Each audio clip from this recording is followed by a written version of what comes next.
કોણે દૂરના અને દરિયાકાંઠાના વિસ્તારોમાં સૈનિકો માટે હાથથી સંચાલિત દરિયાઈ પાણીના ડિસેલિનેશન સિસ્ટમ સ્વદેશ વિકસાવી? જો મોસ્ટ આઈએમપી પ્રશ્ન છે મારા વાલા, કેવો છે most IMP?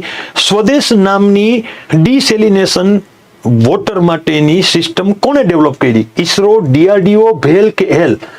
Indian space research organisation, defence research development organisation, Bharat heavy electric limited કે હિન્દુસ્તાન એરોનોટિક લિમિટેડ? સ્વદેશ નામની સિસ્ટમ ડેવલપ કરવામાં આવી છે. યસ, યાદ રાખજો. આનું પૂરું નામ યાદ રાખજો, C water desalination system. C water desalination system એનું પૂરું નામ થાય. ડીઆરડીઓ દ્વારા ડેવલપ કરવામાં આવી છે. ડીઆરડીઓ ની જોધપુર સ્થિત એક લેબોરેટરી છે અને એને આ બનાવી છે ને પછી ડીઆરડીઓ રજૂ કરી છે. રાઈટ, યાદ રાખજો.